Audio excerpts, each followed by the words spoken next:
Hi, welcome back. Today we're talking about quadrilaterals and how they are connected to each other. So we want to see the relationship between them based off of their characteristics and properties. The quadrilaterals that we will be talking about today are parallelograms, kites, rectangles, squares, rhombuses, and trapezoids. Here is one diagram that we can use, and most of you have this in your math notebook right now. So we're going to use this information to get all of what we need to know about organizing and connections between the different quadrilaterals. So if you remember about your different prefixes and suffixes and everything, the prefix quad means four. And that's what we're talking about today. We're talking about four-sided shapes, four-sided polygon. A polygon is simply a shape that has all straight lines and corners to it. No round parts, no open gaps.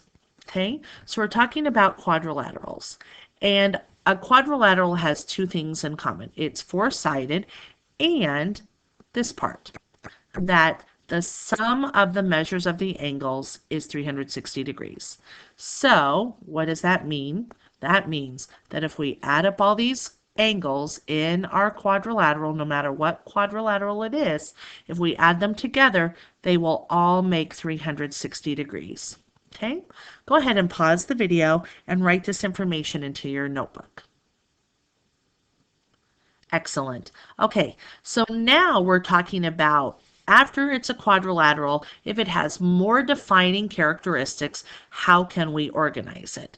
So we can classify them into three different types of quadrilaterals. We can go over here to where it's a trapezoid. We can go in the middle where it's a parallelogram, or we can go over here to the side and we're talking about kites. Let's go back to this section about trapezoids.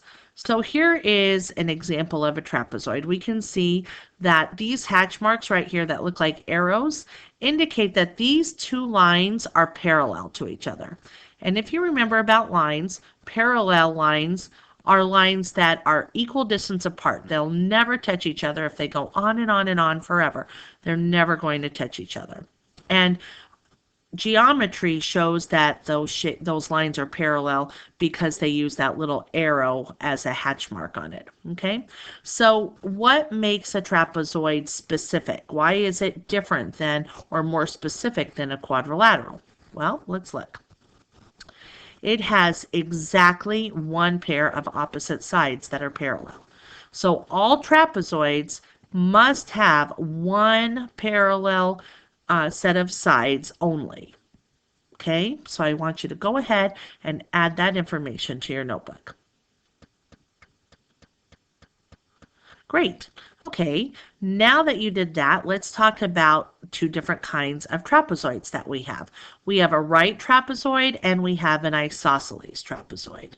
Now, a right trapezoid has, why it's called a right trapezoid is because it has two right angles. Again, it has the parallel sides, and there's our hatch marks to show it has exactly one pair of parallel sides. But it also has two right angles, and there's one right here and one right here. Remember, we know that it's a right angle because that little square shape in the corner of the two rays, that makes it a right angle. Okay, so this is called a right trapezoid. And if we look over here to this other one, it's called an isosceles trapezoid. Isosceles trapezoid. So here we see the two arrow hatch marks show that they are parallel to each other.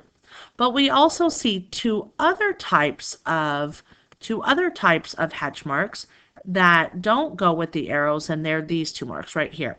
And what those marks indicate that these two lines right here, these two lines, right, this line and this line, are congruent to each other. Okay, we know that they're not parallel to each other because if they went on and on forever, they would intersect. So that cannot be parallel. So isosceles, iso means that there's two that are the same. Okay, so isosceles means that we have two sides that are exactly the same and only one pair of parallel lines. All right, so what I'd like you to do is write this down. Non-parallel sides, these two that I said, those are called the legs, are congruent to each other. So go ahead and add that information to your notebook. Great. Okay, I'm going to go ahead and get rid of these so they're out of the way. All right, good. All right, so let's go over here to our middle section and let's talk about the parallelogram.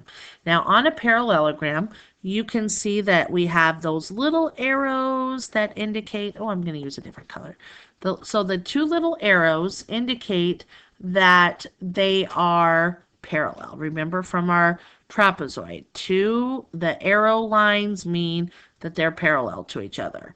So we have two pairs of arrows right here. That means this line, the top line, and this bottom line are parallel. And then on the sides, we have one arrow. And that means the sides are parallel to each other going in a different direction. Okay, and then we have a different type of a hatch mark. Again, we have the lines like we saw with the isosceles trapezoid, and these lines indicate that the short sides are congruent to each other, and the long sides are congruent to each other. And then finally, I'd like you to notice the hatch marks for the angles. If you see this angle right here is congruent to the opposite angle over there. And same over here. This one has two hatch marks. So that angle is congruent to its opposite angle over there. And that's a parallelogram for you. Okay, so what is the information we want? We know if it's a parallelogram, it has two pairs of opposite sides that are parallel. So again, two pairs of opposite sides that are parallel if it is a parallelogram.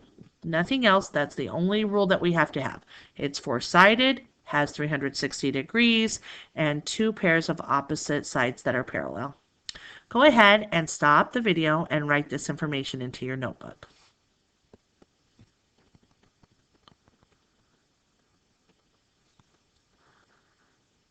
Great. All right, let's go back. Let's come back to our diagram then. Now we're going on. Now, parallelogram, after it's a parallelogram, we can follow the flow going down, and it has two different directions it can go. It can go to the left or it can go to the right. Now, the reason it would go to the left is because it would be equiangular. So that's a weird word, equiangular. So that means that that would mean that the angles that we're talking about are equal to each other. So one angle is equal to another angle. But since it says equiangular, that means all four angles are equal to each other. Okay, so, and here we can indicate that. We can see that with our hatch marks. We can see that this is a right angle, this is also a right angle, another right angle, and another right angle. All four angles are equal to each other, so that's equiangular. And looking at our hatch marks, we see that parallel lines right here. I'm sorry, these are congruent lines. Another set of congruent lines. And then we're talking about they're parallel because of our arrows. So the arrows show that they're parallel to each other. So as we follow the flow chart down, we see it is a parallelogram because it has two pairs of parallel sides, and it's equiangular because all four angles are equal to each other. So that makes it a rectangle. Going the other direction, we see that it says equilateral, equilateral. So again, that looks like equal, but it's equilateral. That means all four lines, all four sides are equal to each other. Equilateral. The lateral is a side of something, okay? So all four sides of this shape are equal to each other. And if we look at our angles, we see that this angle right here is congruent to the opposite angle, and this angle is congruent to its opposite angle. And then finally, our arrows indicate that they are parallel to each other. Two pairs of parallel sides. Okay? All right, so if they're all congruent, they're all equal to each other. So now we go down and we see, oh my gosh, that there's a square. Okay. So a square has everything that the parallelograms were talking about. It has the two pairs of parallel sides, and we can see that here, two pairs of parallel sides. Here's one with the other, and then here's our second set of parallel sides. So that makes it a parallelogram. And then it would be equiangular over here because all of our angles are equal to each other. So that would also make it a rectangle. And then finally, it would be a rhombus because it's equilateral. All four sides are equal to each other. So a square is a special case. Okay, a square is a special case because it belongs to many shapes. Okay, so if we look at that, we see that this side says it's equilateral. All the sides are equal to each other, and it's equiangular. All of the angles are equal to each other as well. Go ahead and write this information into your notebook.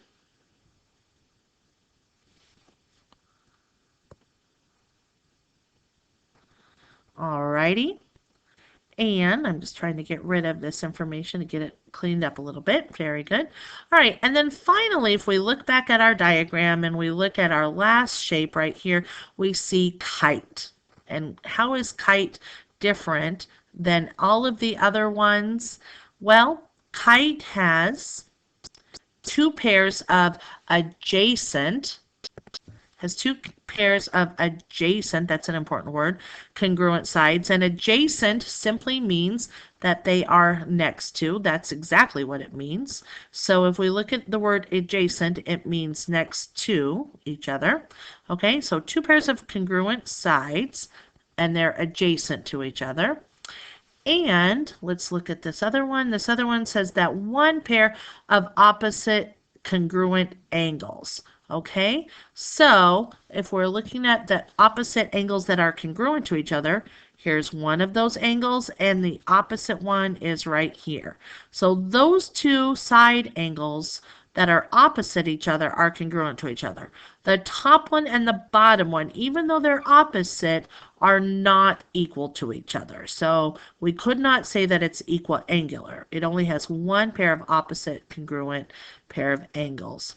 But it does have these pair of congruent sides, so it has the two short ones and the two long ones. But if you notice that the sides that are congruent to each other are next to each other, and that makes them adjacent. Okay? And then we said a kite can become a rhombus because we could have it to be equilateral to each other. So go ahead, make sure you have all this information into your notebook on your diagram. Okay? We have one more diagram that we want to look at. So we're talking about how are all the quadrilaterals connected to each other. Pause the video, write down anything you haven't added yet. Let's look at our next diagram. And in our next diagram, we're looking at a Venn diagram, okay? We're not going to talk about the different characteristics. We don't have to write them down, but this is a different way of looking at our quadrilaterals and organizing them to see how can they fit together. There are many ways that we can do this, but here's just one.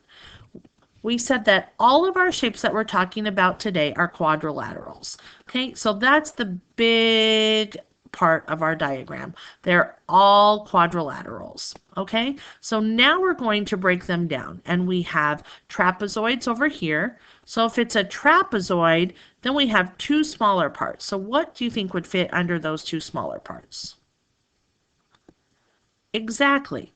We have our isosceles trapezoid, and remember iso means same, so we have two of the same sides on an isosceles trapezoid, and finally we have our right trapezoid. Go ahead and add this to your diagram.